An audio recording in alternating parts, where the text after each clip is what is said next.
Yeah, our next speaker is Dr. Gerald Cleaver, and he is a professor and the director of graduate programs at the Department of Physics at Baylor University in Waco, Texas. He heads the Early Universe Cosmology and String Theory Division of Baylor's Center for Astrophysics, Space Physics, and Engineering Research. He's written about 85 peer-reviewed physics journal articles and conference proceedings. He is a co-author of an elementary particle physics textbook, a referee for 8 physics journals, and a member of the International Advisory Board for the Journal of the British Interplanetary Society. And so you can bet this is thoroughly researched paper. So at that point, I'll turn it over to Dr. Cleaver, and he'll be our last speaker before we have a coffee break this morning. So, very honored to be speaking here. Very honored to be speaking here. I'm going to speak on some research I've been doing in the last few years and studying the history and some recent developments of matter-antimatter propulsion.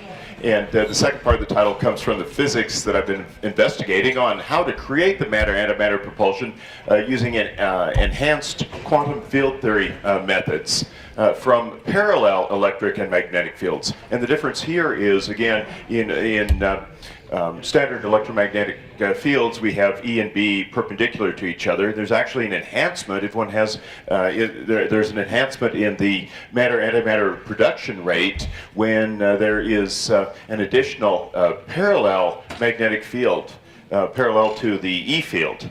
And so I'm going to talk a little bit about that and also the general background and history of this area of advanced propulsion. I'll give a brief outline of the history, the discovery and generation of matter-antimatter, and then proposed methods of spacecraft propulsion, and then a few comments on collection and storage, and then the focus that I've been doing, and that's in situ production from the quantum field theory basis. Basically, in terms of an emergency matter-antimatter propulsion system, if the stored matter-antimatter leaked out or something. I'll discuss the advancements that's been done in the last few years from laser interactions, then from parallel electric and magnetic fields, and then also enhancements that some research groups have developed from pulsed electric field combinations. Oh, okay, all right.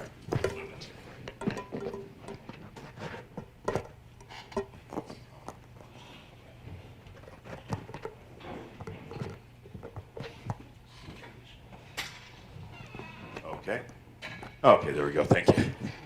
Okay, then if there's time, which there probably won't be, I'll give some derivation of the parallel electric and magnetic field enhancement processes. And the history, the particle-antiparticle pair production, I'll be using at times PP for this, via vacuum, or from the vacuum via strong electric fields, has been investigated for actually over a century. The quantum mechanical foundation was developed by Fritz Sauter et al. In the 1930s.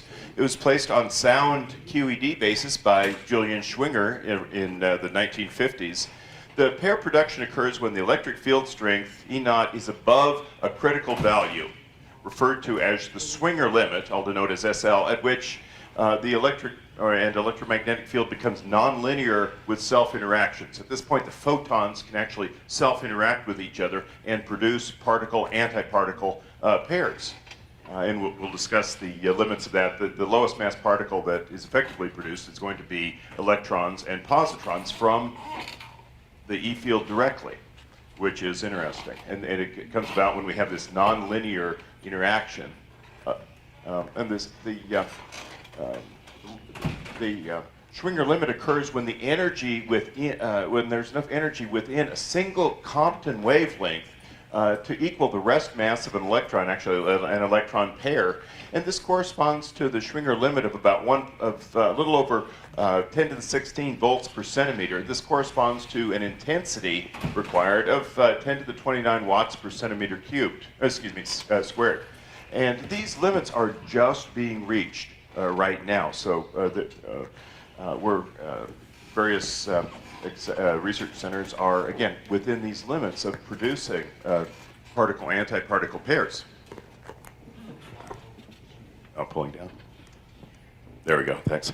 And as the energy density of X-ray lasers approaches the critical strength, the feasibility and functionality of electron positron pair production is indeed gaining interest, and the laser intensities are no more below this limit of 1 order of magnitude.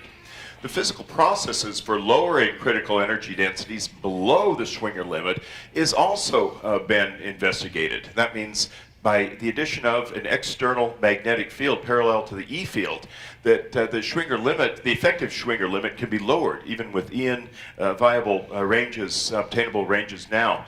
A couple of universities working on this, not associated with me, but I just want to point out their research, is University of Connecticut and University of Duisburg-Essen. They're examining pulsation of inhomogeneous E fields within a carrier wave that can also effectively lower the Schwinger limit for electron-positron pair production. And what I've been investigating on myself is the enhancement of these quantum mechanical effects to lower the effective Schwinger limit with the addition of a magnetic B field parallel to the E field. And in this, the magnetic field enhancement from the idea of quark-antiquark pair production through QCD, chiral symmetry breaking effects as they become known as, were investigated theoretically by John Preskill at Caltech as early as the mid-1980s. And then recently Don Page at the University of Alberta has showed in actually 2007 paper that B fields parallel to E fields can enhance the electron-positron pair production in a manner analogous to what John Preskill showed for quark-antiquarks. Again, gaining enhancement predominantly as a linear function of the external separate B field that is created in a direction parallel to the E field. And the enhancement effect basically goes linearly as the ratio of the intensity of the B field over divided by the E field. And these are in natural units. One might think of the B field as being very weak, but in natural units we multiply B by the C, so that B and E are both in same unit strengths. And in that case, it is indeed possible and obtainable to have B fields that are on the order and greater than the E field intensity. I just want to point that out because we tend to think of B fields as being weak in the normal units, but that's with the factor of C involved that we take to 1 in natural units. And in this case, the particle-antiparticle pair production becomes a highly efficient fuel source for intrasolar system and possibly interstellar propulsion. This was actually proposed very early on by Devon Crow in the early 1980s. And the viability of this method of propulsion, I've been reviewing, especially with regard to the parallel E and B field methods. One thing I want to note that sometimes is brought up when we talk about particle-antiparticle pair production is that the pair production does not and cannot take energy from the space-time vacuum. Sometimes there's confusion here. The energy used to produce the matter comes from deletion of energy in the E and B fields themselves. So there's nothing mysterious about the whole process. It's well known. The energy is drawn from the external electric and magnetic fields, as I said. The process is somewhat analogous at times, or we think of it as analogous to the particle production near the event horizon of a black hole, which reduces the black hole accordingly, and is the decay method for black holes. Here, the primary difference is that both the particle and the antiparticle are produced from virtual pairs, by the electric and magnetic fields, whereas in the black hole, only one particle of an initial virtual pair escapes. The other is sucked back into the black hole and allows a virtual particle to become a real particle. But in this case, it's both particle and antiparticle that are produced.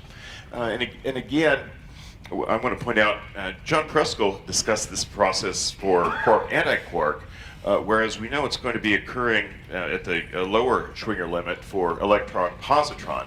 And that's because, again, of the much reduced mass of the electron, 0.511 MeV, compared to the quarks, which are on the order of about, for the up and down quarks, on the order of a few MeV. So again, the Schwinger limit occurs for the electron-positron rather than what John was doing with the quark-antiquark. I just want to review again the idea of matter-antimatter propulsion and where it all came from. Again, matter-antimatter goes back to its proposal in early 1920s, so this whole process, as I said, is about almost a century old.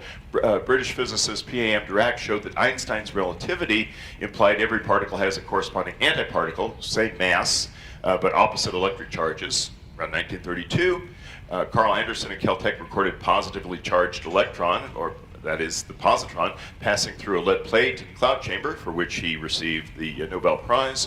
1955, we'll jump ahead to, antiproton was experimentally confirmed at Berkeley by Segre and Chamberlain, earning them the 1959 Nobel Prize. 1956, antineutron was discovered at the Bevertron by Bruce Cork and colleagues. 1995, CERN researchers use low-energy antiproton ring, or LEAR, to slow down antiprotons. They managed to produce pair positrons and antiprotons together, producing 9 hydrogen antiatoms, each lasting a mere about 40 nanoseconds. Within about 3 years after that, the CERN group was producing approximately 2,000 anti-hydrogen atoms per hour. Production rates of antimatter at the LHC have significantly increased since then, as did the past production rates at Fermilab before it closed down. Matter-antimatter is considered by many an ideal rocket fuel source because all of the mass in matter-antimatter, and I'm going to refer to this as MAM, collisions, is converted into energy. MAM reactions produce about 10 million times the energy produced by conventional chemical reactions used to fuel the space shuttle, 1,000 times more powerful than the nuclear fission produced at a nuclear power plant, and still about 300 times more powerful than the energy released by nuclear fusion. Should there be an ample supply of antimatter be produced or collected, a secure means of storage, specifically magnetic confinement, would then be devised. The antimatter must be kept separate from the matter until a spacecraft needs more power, unless stored as antihydrogen. Can't do it as storing positron electron because the positronium, as it's called, will annihilate within a few minutes. Or what I've been investigating is matter-antimatter MAM production created in situ and immediately emitted as a propellant then. Question then, why hasn't matter-antimatter spacecraft propulsion systems been developed? Again, the practical side of fuel costs. Antimatter remains the most expensive substance on Earth. In 2000, it cost about 62 trillion a microgram. That corresponds to about $2 quadrillion an ounce. This is one of the problems with it, of creating positron-electron pairs. Fermilab was producing... yes, should be told on this. Fermilab was producing about 15 nanograms a year. However, since 2000, the price has dropped with each enhancement in particle accelerator intensity and efficiency. The LHC now produces about 1 microgram, that's about 10 to the 21 electron-positrons pairs per 12 days at a cost of about $200,000, or now it's down to about 1 milligram in about 12,000 days. That's about 30 years at a cost of about $200 billion. So it has dropped significantly. It's still rather expensive. To be indeed commercially viable, this price needs to drop by about a factor of 10,000. So there's a lot of investigation doing on how to enhance production. And this is what I've been looking at, in how to enhance production through some of these processes. Through oscillation of the electric field trapped within a carrier wave. The University of Connecticut has found that this can enhance production by about a factor of up to 100. And then also this external B field can also increase production rates by about a factor of easily 10 to 100. So if you combine the two, we're getting about a factor, a significant factor then. To be commercially viable, again, NASA has determined the price factor needs to be dropped by a factor of about 10,000. And that was in a NASA report from last year called Status of Antimatter, released by Glenn Research Center. And this goal could be reached, actually obtained viable within a decade or two. And producing it again in about a decade or two, around 2020, 2030, was the original projected timescale predicted back in the 1980s. So actually it's going on par to be a viable fuel source. Much more antimatter would, and this would be considering it as a fuel source for intersolar, but much more antimatter has been computed to be needed for interstellar mission, and especially for if you were using it for planetary reconnaissance or a landing mission, in which there'd be enough needed fuel to decelerate into a target star system. And this where the computations, and this amount was, the next computations were computed by my former graduate student, Richard Abose. He computed that a starship with about 100-ton payload designed to cruise about 0.4 times the speed of light is estimated to require the equivalent of about 80 ocean supertankers full of antimatter fuel. So up to about 0.4 C is basically not becoming viable. But if you reduce it down to about 1/4 C, fuel requirements are dramatically lower. And this was this has a report on discovery.com, also computed by Richard. Earlier papers on this, Robert Forward had one way back, we'll give him credit for that, 1985. Devon Crow, laser-induced pair production as matter-antimatter source, going back to 83, and the Schmidt NASA report a few years later. The earliest, and then again in 2000, NASA announced early designs for an antimatter engine that might be capable of fueling a spaceship for a trip to Mars using only a milligram of matter-antimatter. Highly efficient fuel, if it can be produced sufficiently at a low enough cost. So this again is viable within the next couple of decades if the price projection drops down. I also want to recognize the work of Keen and Zhang in 2012. They examined the magnetic nozzle design for charged pion emission from quark-antiquark collisions. They showed effective exhaust speeds of about 0.7 C feasible from this, and this is based on an efficiency of about 30% for quark-antiquark emission and significantly greater, approximately double for electron-positron emission. They optimized the geometry and field configuration of nozzle using a magnetic field on the order of about 10 Tesla. And this was in their paper, Beamed Core Antimatter Propulsion Engine Design and Optimization, which is available on Archive. I've been looking at complete processes for all of this, including the alternative to a MAM antimatter generation, and that is collection of matter-antimatter. This became more viable based on a report in 2011 that the antiprotons were discovered trapped by Earth's magnetic field by International PAMELA research satellite group, and the alpha magnetic spectrometer on the ISS has also been able to detect, identify, and measure antiparticles in the Earth's orbit. The way Earth collects them is further significantly enhanced by planets such as Jupiter. The electromagnetic fields of the planet Jupiter would allow the antimatter to be scooped up and stored by a ship that sort of starts out at Jupiter and goes on from there collecting matter-antimatter fuel. And again, the studies have strongly suggested that Jupiter would be a viable source of the matter-antimatter. And if feasible, Keen and Zhang concluded, harvesting antimatter in space would completely bypass the obstacle of low energy efficiency when an accelerator is used to produce the antimatter. This was their conclusion to their 2012 paper. But now I want to also take a look at the MAM propulsion systems created in situ. And in here, what I'm looking at is going beyond the ideas of trapping it and using it, because we always have to consider if you have both propelled spacecraft should contain systems for both collecting and generating MAM, especially in the case of leakage of MAM stored on board. Emergency background source of creating it. And this was what I was looking in from these creation enhancement methods. How to use this. The in situ MAM generation goes back to, again, some earlier work done on this, much earlier, and that's why it's we talk about the Sauter potentials based on the paper by Sauter on pair production using the Schwinger approach as early as 1931. Heisenberg and his colleague Euler did some work on this in 1936.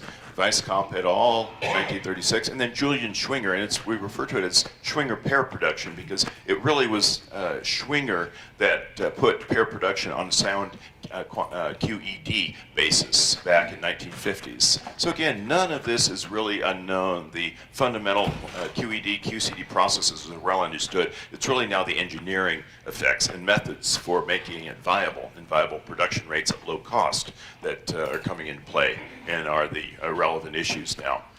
And again, I just want to point out the physics for the few remaining minutes on how this happens. And again, what we're always concerned about is the Schwinger limit defined at the critical value of electric field strength. Gets down to the value where we need an E strength that is greater than or equal to the mass squared of the particle, in this case the electron, positron, times c cubed divided by the electric charge of the electron and h bar, which again corresponds to about 2 times 10 to the 18 volts per meter. And at this scale, the electromagnetic field vacuum becomes nonlinear, and photons can interact with each other. They don't just pass by. It's no longer linear. But this is how you actually produce at this intensity scale, directly produce electron-positron, and that can then either be emitted and annihilated process, or for the total emission. And in the vacuum, the classical Maxwell's equations are perfectly linear differential equations. Whereas now, once you pass by the Schwinger limit, they become nonlinear, self-interacting. Then we have the non-elastic photon-photon scattering becomes possible to create these particles then. And again, right now the strongest lasers are producing electric fields that are no less than a factor of 10 below the Schwinger limit. So with these, the effectively lowering the Schwinger limit through either trapping the E fields in an oscillation carrier wave and or adding on a parallel B field can push this effective limit, Schwinger limit, down into that of the obtainable now from lasers. And the X-ray free electron lasers from the Linnet coherent light source at SLAC and also Tesla are again quickly approaching the Schwinger limit. And the extreme light infrastructure, ELI, its ultra-high field facility, which would be the fourth site of ELI, planned for Eastern Europe around 2020, should indeed reach and go beyond the Schwinger limit. They'll be having 10 lasers concentrating 200 petawatts of power into a very narrow beam for about 10 to the minus 12 seconds per pulse. And so it will be very possible then. And the antimatter matter pair production, knowing the intensities, and especially with the parallel B field, has been worked out in last a few years ago by Don Page and his colleague Kim.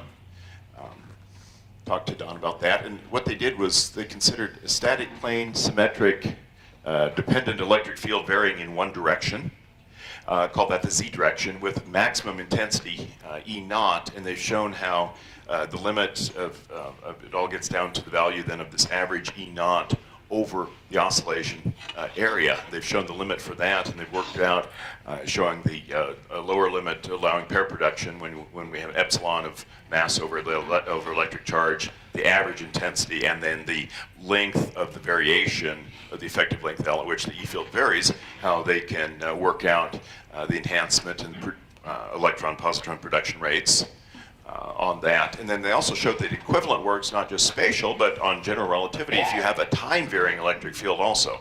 And this is what Connecticut and German groups have been doing for oscillating electric fields to increase the production rates.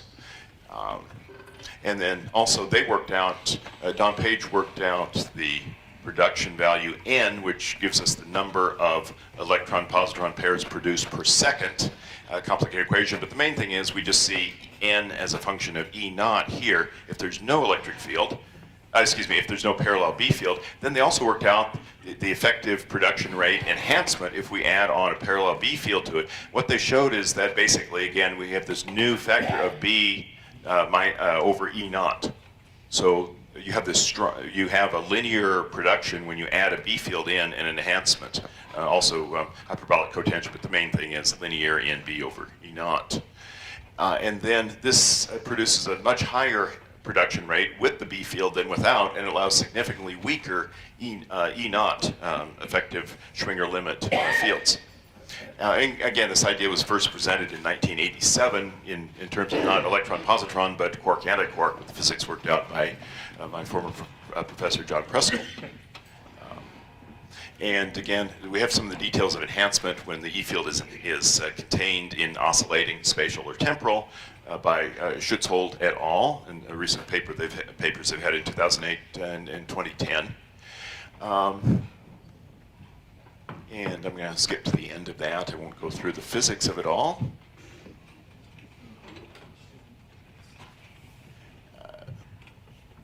But the conclusions then, matter-antimatter production from a strong electric field near or above the Schwinger limit is nearing feasibility. But again, it's the cost reduction that's the issue. Enhancement, at least by a factor of a million or so, as NASA has determined. Enhancement of matter-antimatter pair production via inclusion of a magnetic field parallel to the E field, and possibly in combination with enhancement from pulsed electric fields that involve internal modulation, can peak the production rate significantly. It may provide for matter-antimatter on-demand propulsion. Thank you very much. I'll stop there.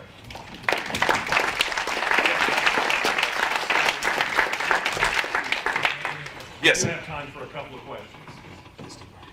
So you mentioned hadrons, you mentioned leptons. What's the analogous Schwinger limit and functions for neutrino pair production? Neutrino pair production is much more weakly done. That's going to be harder because of the weak coupling. Harder than positron-antipon, or harder than hadron pair production? Harder than either. Oh, okay. Because of the weak coupling. Although the mass ratio is clearly much better. Yes? The idea is to produce matter-antimatter for propulsion and I was wondering, you're talking about using intense lasers to produce positron, electron? It's going to produce the pairs. You're right, correct. Electron-positron production. Okay. Well, that's going to produce gamma rays, and how are you going to focus those? There have been proposals, like I mentioned in that one paper, they have designed, and they are going to route the pairs through an additional magnetic field focused path then. Because you'd always have the particle-antiparticle coming out at 180 degrees to each other, and you'd use external magnetic fields then, separate magnetic fields to direct, is what they proposed in their paper. We have one last question. For quarks, but not for leptons. What's that? That works for quarks, but not for leptons. The quarks are going to, right, the external quarks would pair forming pions, plus minus, and then you'll have the electron anti-electrons with positive negative charges, just parallel to the pions. When you talk of this as a fuel production system, you're actually using, as you say, you're not creating anything from the vacuum, so you're actually using some other type of fuel to make energy to create this antimatter fuel. Yes. Which you have to bring along. You're storing the fuel source in the electromagnetic fields. So this is a converter which takes this other source, makes it into energy, and that you can put into a kind of very effective drive. Yes, if it's the in situ creation method that I'm talking about, they're also proposing collection of the matter-antimatter. That's all we have time for in questions. We will have our coffee break. I'm sure you can ask questions of Dr. Cleaver during the break.